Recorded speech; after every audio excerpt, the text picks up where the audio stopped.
All aboard! Today I'll be showing you how I built and transformed this train into the Polar Express. Let's get into the details on how it was done. This train was donated to us by a family not too far away who used to do a Harry Potter themed display every year called Diagon Alley, and last year was their final year, so they decided they wanted to donate the train to us, and we cannot thank them enough for that. The creator Joel actually built this train from scratch out of styrofoam, and he did a really great job with all of the details. We were discussing with them that we possibly would like to turn it into the Polar Express, and they thought that was a really cool idea. So to do that, we're going to keep the original structure of the train. We're going to keep the 3 original wheels, even though the Polar Express engine has 4. We're just going to replace this boiler right here. We're going to make it round, as well as the very front piece of the train. That way it looks similar to the engine from the Polar Express, but it won't be an exact replica. And if anyone ever wants to turn this back into the Hogwarts Express train, they can. You can just put these 2 pieces back on and then paint it these original colors. All right, you can see the 2 pieces I have taken off that I'm going to replace. The front section over here and the boiler section right here, and the back section will connect to the boiler once it is put in place. Here I have all of my pieces for the new boiler I will be creating, which will replace the square boiler that was on the original train.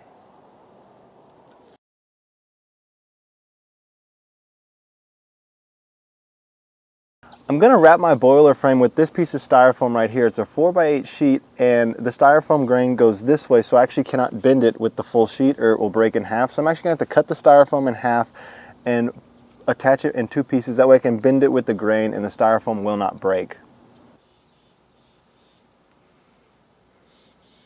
I have the new boiler made, and I put it on the frame to see how it fits, and it fits perfectly. And I also raised both sections with a 2-inch piece of styrofoam. I'm now making the front of the train, better known as the cow catcher, and it's a little bit difficult just because every section where I'm putting these 2x2s for the grill, the angles are all different, so it's kind of just a cut as you go and figure it out. All right, I've completed my changes on the train engine, so what I'm going to do now is paint it all black, and then I'll come back and add the little details to finish this section of the project. For the paint color, I decided on flat black for this project. That way the spotlights used to illuminate the train will not reflect a glare off the paint at night.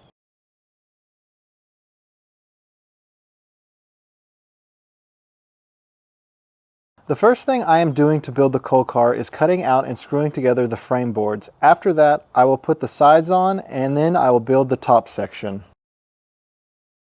The frame for my coal car is now complete, so all I'm going to do next is just add the wall panels, which are also styrofoam. That way it's lightweight and easy to store and move around.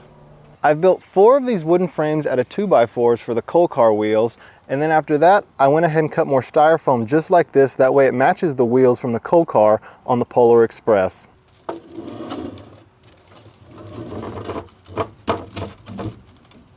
I have completed building the main sections of the coal car, so I'm going to paint it now, and then once that is complete, I will add the final details.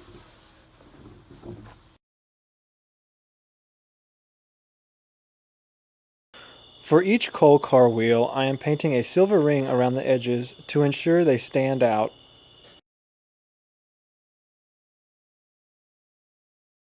I decided to add a bit more detail to the wheels, so I made a few more components out of the foam pieces I had left over.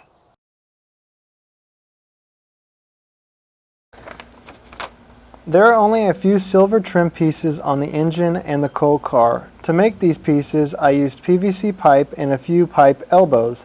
I then drilled holes into the foam board so the PVC pipe could fit securely.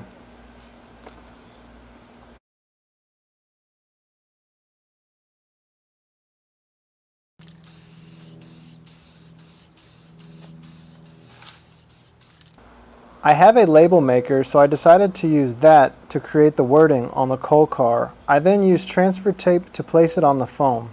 I did have to use clear coat to secure the edges from peeling up once it was on the coal car.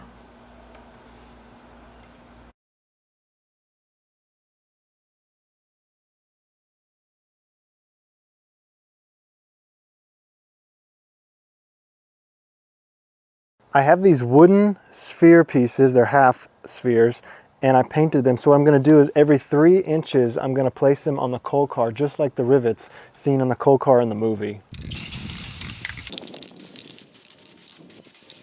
Here I am placing the half spheres 3 inches apart with E6000 glue.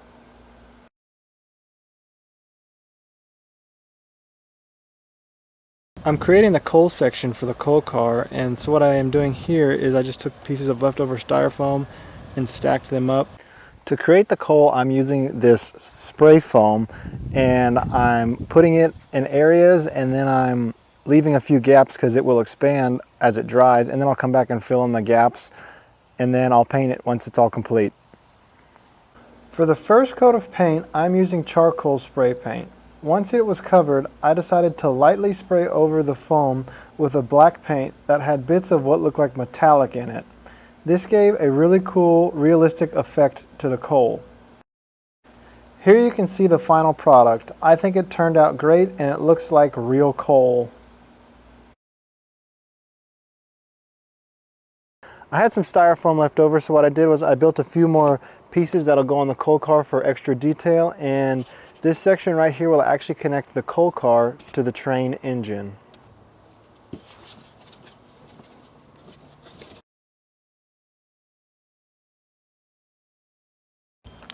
For the bell, I used a plastic bowl and a cup holder. I screwed them together and then I painted them gold.